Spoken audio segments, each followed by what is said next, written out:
Finn's mother fumbled around with the serving plates, as nervous as could be. Her son had never brought a girl home for dinner before, and she was quite beside herself.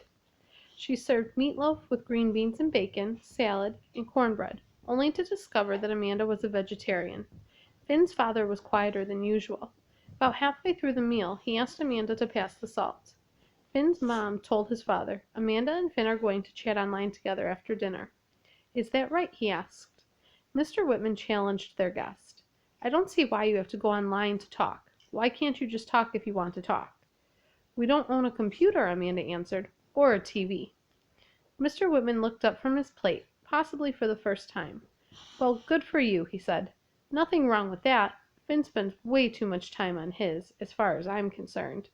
"Donald!" Finn's mother snapped at him. "I'm just making conversation," Mr. Whitman complained. "Hey, Dad," Finn said, trying to salvage things.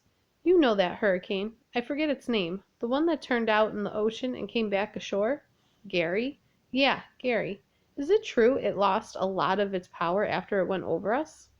"Over half its wind speed, yes. Downgraded to a tropical storm. But that's pretty typical when storms pass over land. Why?" "Oh, nothing. Never mind," Finn said. He glanced at Amanda. She nodded toward her watch. "We're going to go up now," Finn said. His parents looked at each other, but said nothing. On their way up the stairs, Finn heard his father say, "If those pants of hers get any lower, they'll fall off." "They all wear them that way, dear," Mrs. Whitman said. "She's adorable." She'd lowered her voice to a whisper, but Finn had stopped on the stairs in time to hear. Nothing wrong with him having a new friend. He can't spend all his time with Dillard. His mother then called out loudly, "Leave the bedroom door open, please, Finn." "I will," Finn called back. He gave Amanda his chair in front of the screen. He sat on a wooden chest that he dragged from his closet. It contained an old model train set. 5 minutes to 7, Amanda said, checking her watch. Finn entered the Virtual Magic Kingdom website. He logged on, selected guest rooms from the map of the Magic Kingdom, and then the option of picking a room from an alphabetical list. He located Finn's room and double-clicked. The screen went black. Some music played. His room appeared. It was a stone room, as if they were in a dungeon or castle. Using credit he'd earned by winning challenges on the site, he'd furnished the room with a pair of lime green couches, 2 chairs, a soda machine, and 3 posters on the walls. "What's with the color of those couches?" Amanda asked. "What? I like them." "Trust me, you're colorblind." Finn's character was an illustrated boy who wore brightly colored jams and a light blue t-shirt. Finn used the mouse to move his character across the screen, get a soda from the machine, and return to one of the 2 chairs. The small figure sat down and waited, occasionally raising his arm, under Finn's direction, to lift the can to his face. "This is wild," Amanda said. "Have you never seen VMK?" he asked. "Everyone at school is on here 24/7. A few minutes after 7, a second figure, a girl, appeared in the room. She wore hip huggers and a lemon yellow top that showed her stomach. A dialogue bubble appeared above her. "Angel Face 13, it read. "Cool room" appeared inside the bubble. "Finn, thanks," said the bubble above the boy in the chair. "Grab a soda." The girl character bought herself a drink and took a seat on the couch near Finn. Angel Face 13, "You got any tunes?" Finn, "Yeah, but we're going to chat. Let's hang. Others coming soon." "It's Charlene," Amanda said out loud. "I can tell by the way she dresses." "Yeah," Finn said, agreeing. Willa and Philby's characters appeared almost simultaneously.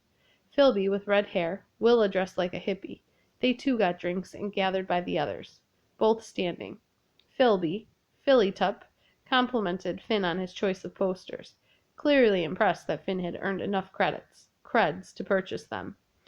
Willa chatted with Charlene about some new clothes that she'd found in one of the merchandise stores. "This is a really weird thing to say," Amanda said, "but I feel like I'm in the room, not just watching." "I know," Finn said. "It's highly addictive." He added, "I'd make you a character, but for now, I'm not sure the others should know you're listening."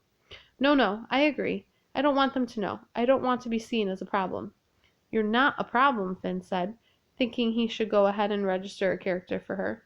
"Far from it. Without you, this meeting wouldn't be happening." Dilltoast showed up in the room and asked, "What's up?" "That's my friend Dillard." "We met," Amanda said. Finn's character stood and let Dillard into the far corner of the room to talk to him. Finn explained to Amanda, "You have to be near each other to talk. It's called proximity, for obvious reasons. Dill and I can talk over here, and the others won't see it. And—" His explanation was made clear as Charlene and Willa continued talking, presumably about clothes, but the dialogue in their bubbles was replaced with exclamation points, dollar signs, and ampersands, under unreadable gibberish. Finn tried to politely ask Dillard to go away. Dillard didn't get the idea at first, and forced Finn to get a little blunt once Maybeck arrived. That didn't go so hot. He told Amanda as Dillard's character left the room. "Tell him about it tomorrow in person. If you make it into something secret that you're sharing, he won't even remember this." Good with people, are you? Finn thought about this. She was good with people. For one thing, she survived his dad at the dinner table. Maybeck passed on the offer of a drink. He'd given his character a sizable afro, blue jeans, and a white t-shirt. Somehow it made him look taller than the others, which he was in person as well. "My best. Let's do this. I got homework." "Finn, okay. We're all here." Each of the others said hello. Then Finn continued. "Finn, we've all had basically the same dream, or we wouldn't be here.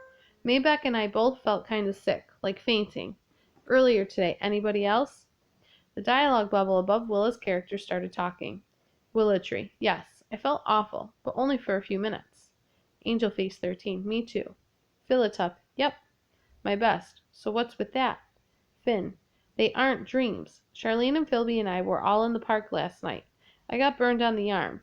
When I woke up, I had the same burn on the same arm. It's for real. It wasn't a dream." Maybeck's character moved around the room, but stayed close enough to chat. Willa got off the couch and moved over next to Charlene. No writing appeared above any of the characters. Amanda said, "I think you freaked them out." Finn complained, "What was I supposed to do?" Angelface13, "I saw him get burned. It's for real."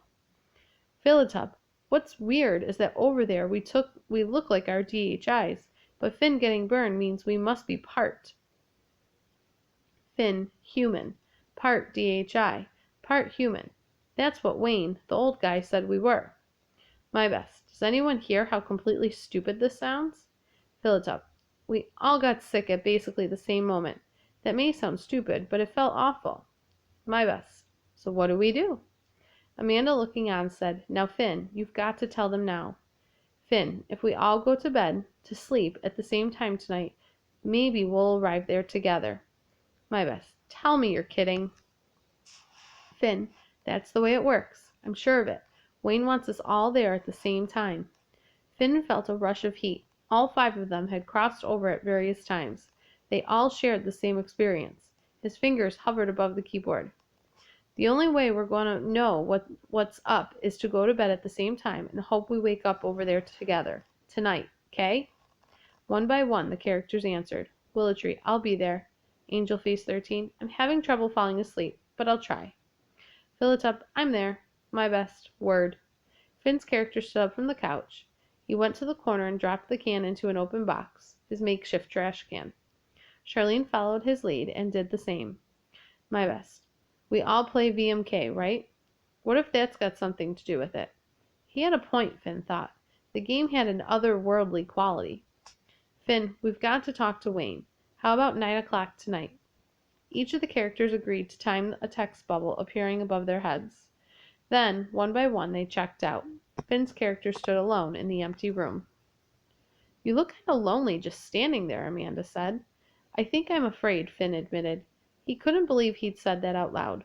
"I bet they all are too," Amanda said. "Remember that fear is a human emotion. A DHI wouldn't feel fear." The way she said it, so calm, and like she knew what she was talking about, really knew it, gave Finn this strange tingling feeling.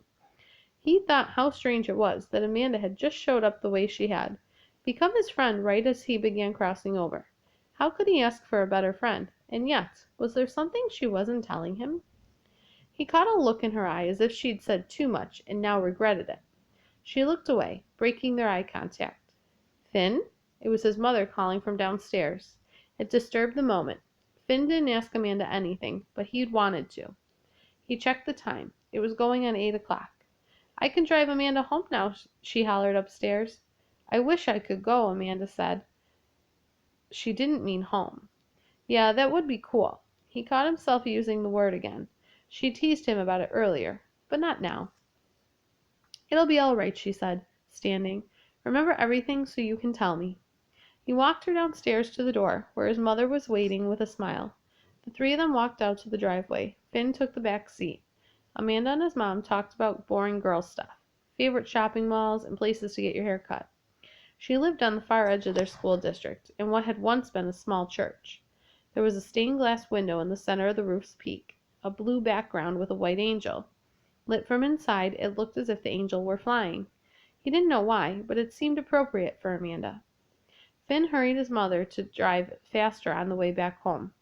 She looked at him funny when he told her he was going to be late to bed. It was like something from Star Trek or Power Rangers, Finn thought.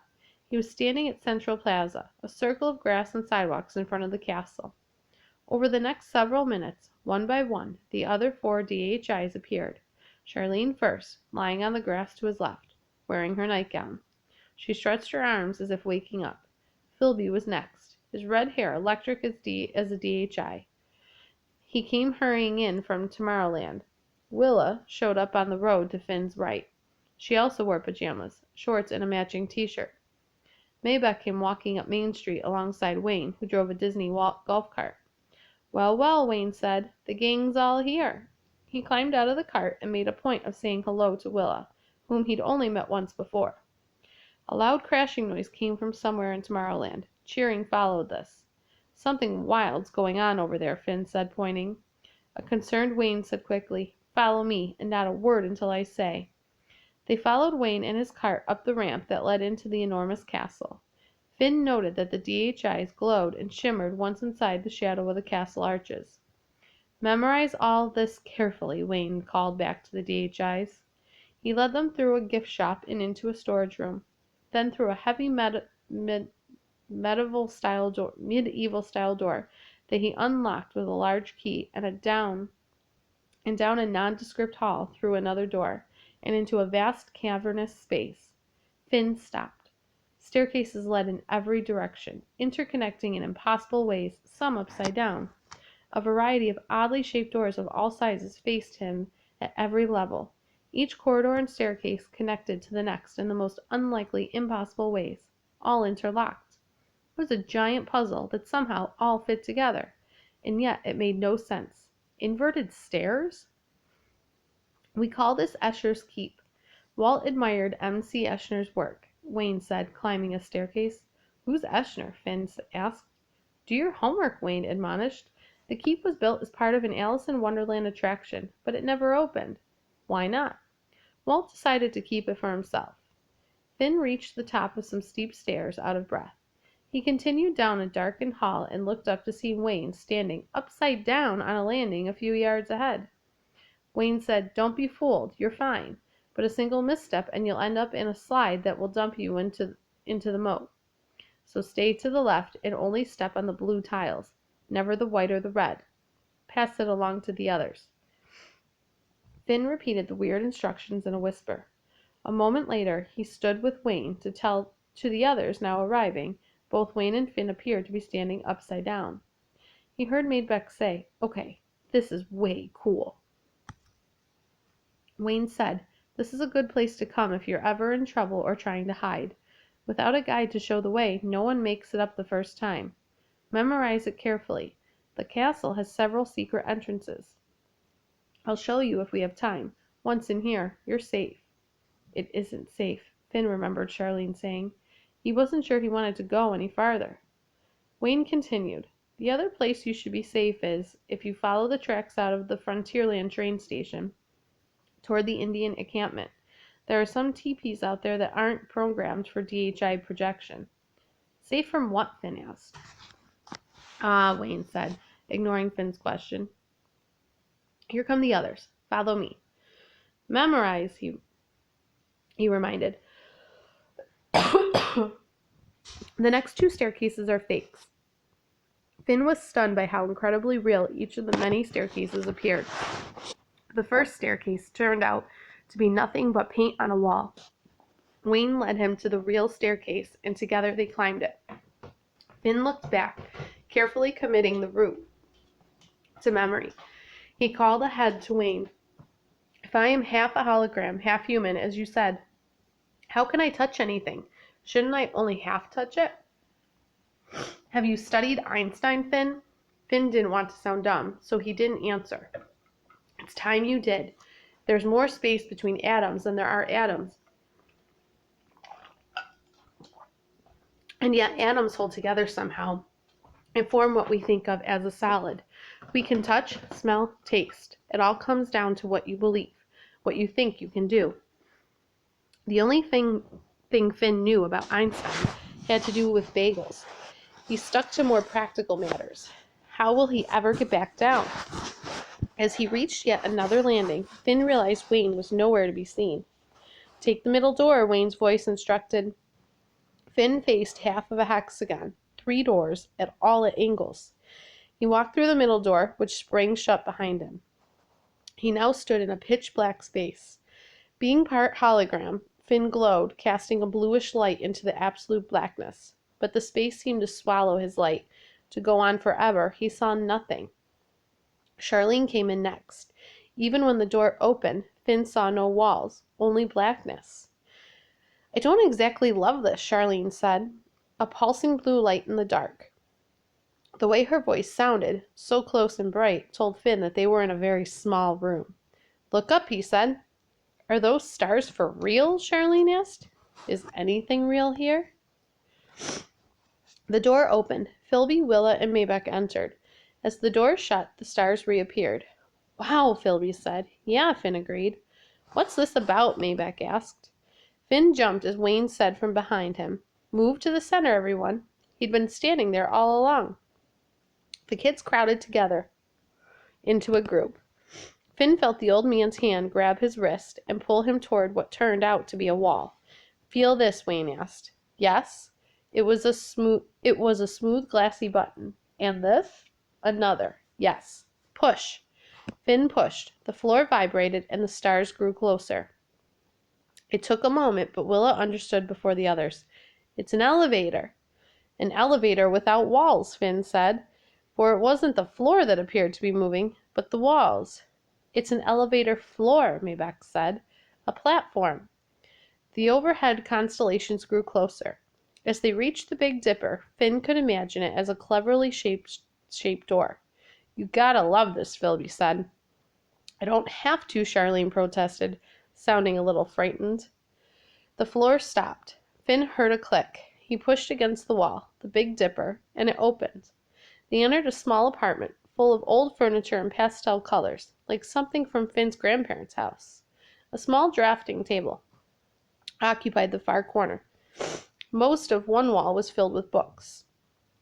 A tiny galley kitchen was next to the room's only window. Narrow and small, the slit window belonged in a castle. It was tinted with a blue theatrical lighting gel with a tiny hole cut into it to allow you to peer outside. Finn looked down over the entire magic kingdom. The view took his breath away. They were very high up. Welcome to Walt's secret hideaway, Wayne said. 3 phones hung from the wall, red, blue, and yellow. Philby studied them. Never touch any of those, Wayne advised, eyeing each of the kids. Charlene appeared out of the small hole in the window. Beautiful, she said. That led to each of the kids taking a turn, oohing and eyeing. Wayne waited for them to face him. It was a small apartment with barely enough room for the 6 of them. You were each picked for a reason, or you wouldn't be here, he said. Our selection of the DHIs was careful to the point of painstaking. We've brought you here to help us. I'm going to share a story with you, a fable. It's something that has been in my care a long, long time. Walt entrusted me with this, and it has been in my head ever since. All fables have names. This one is called the Stonecutter, and it turns out, has been around a few thousand years. But take note. Walt called it the Stonecutter's Quill. It's up to you to find out why he added quill to the name. But here's the story.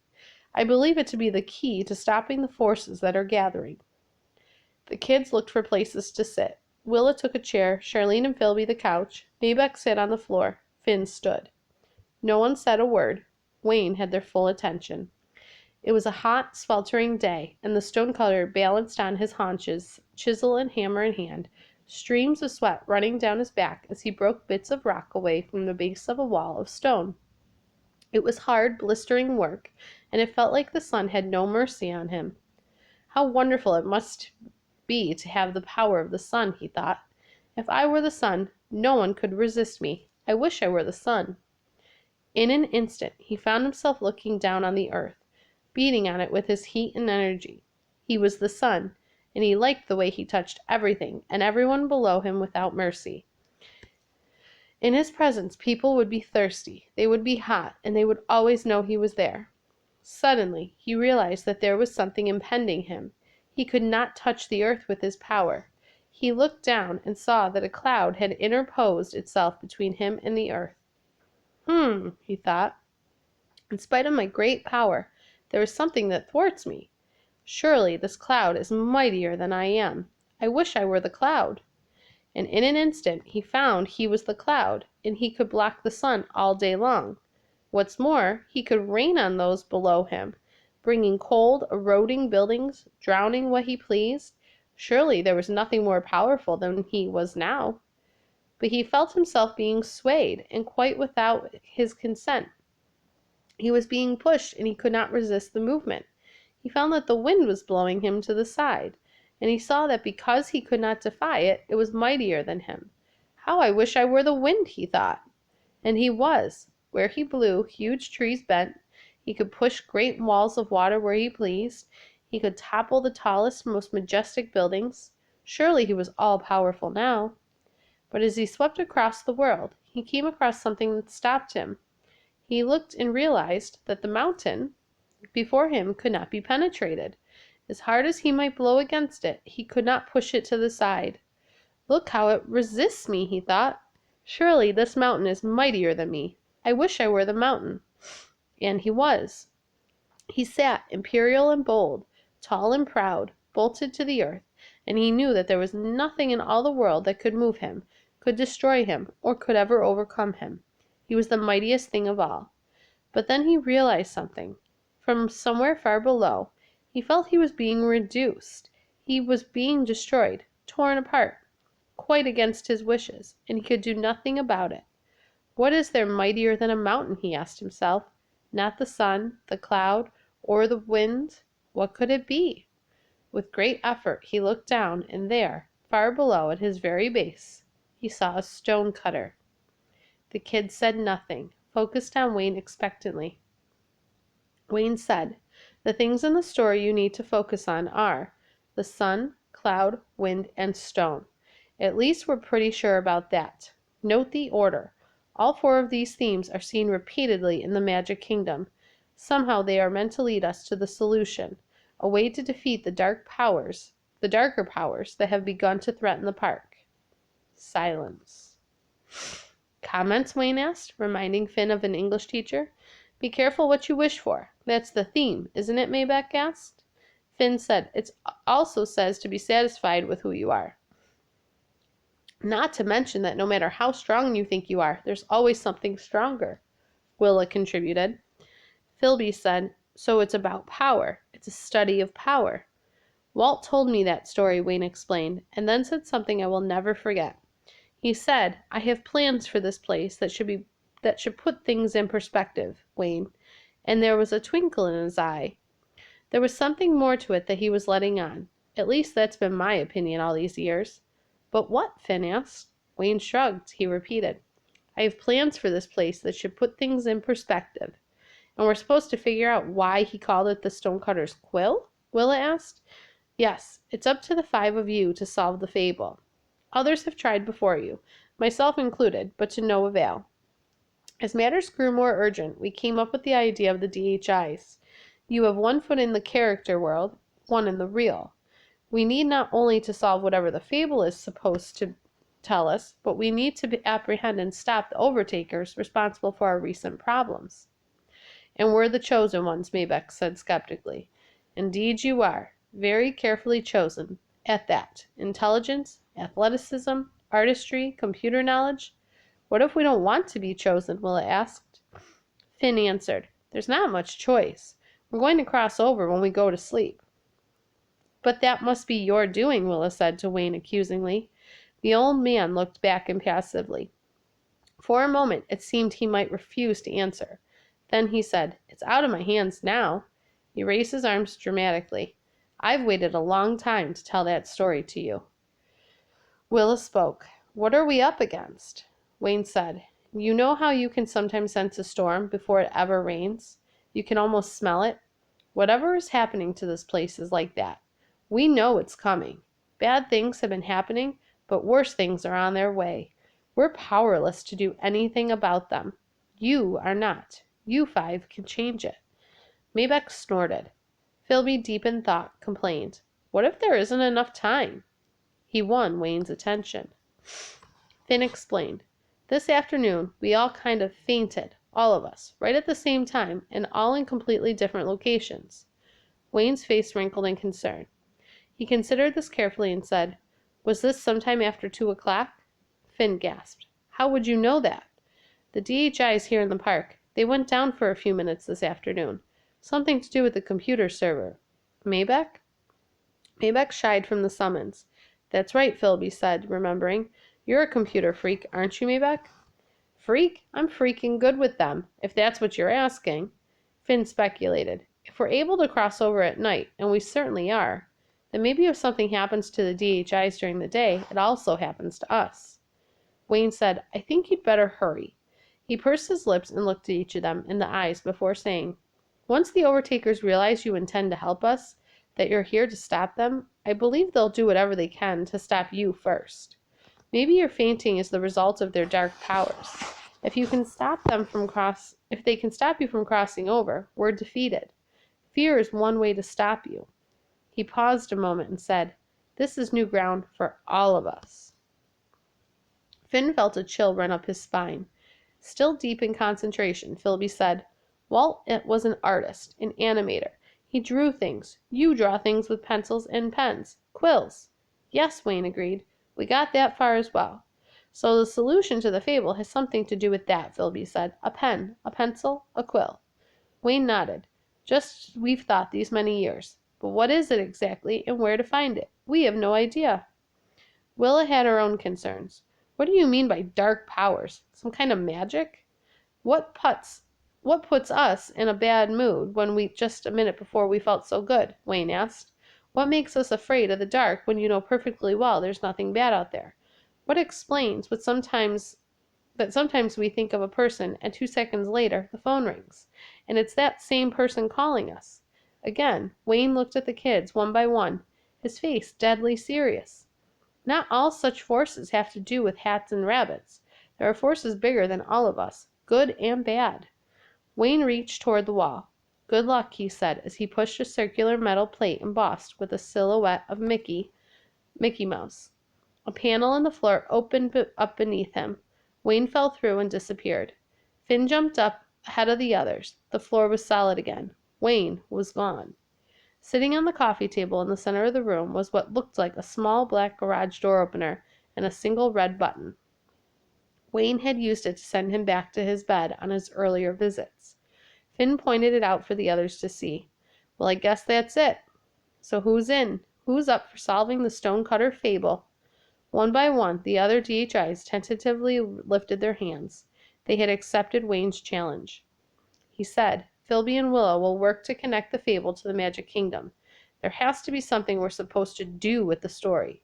Maybeck will find out as much as he can about the DHI servers and what we might do to protect them, to protect us. Charlene and I will study up on Walt Disney, why he might have picked the Stonecutter's fable, and what's with the quill, and anything else we can find out. Sound okay?" No one disagreed. Finn was the acknowledged leader. Finn said, "I doubt this button is going to cross over with me. It'll remain here." Maybeck said, "My guess is, it's a proximity thing, like the dialogue bubbles in VMK. You have to be near it when it's pushed in order to go back. So if you're ever in trouble, get up here to this room and push this button. Okay?" Everyone nodded. Finn indicated the black fob with the red button. They all gathered close together. Maybeck said, "It might be smart to hold hands." The kids looked anxiously and apprehensively among themselves. Finn said it wouldn't be good to get left behind. They grabbed each other's hands immediately, forming a circle. Willa took Finn's right forearm, freeing his hand to reach down and press the button. The world went dark.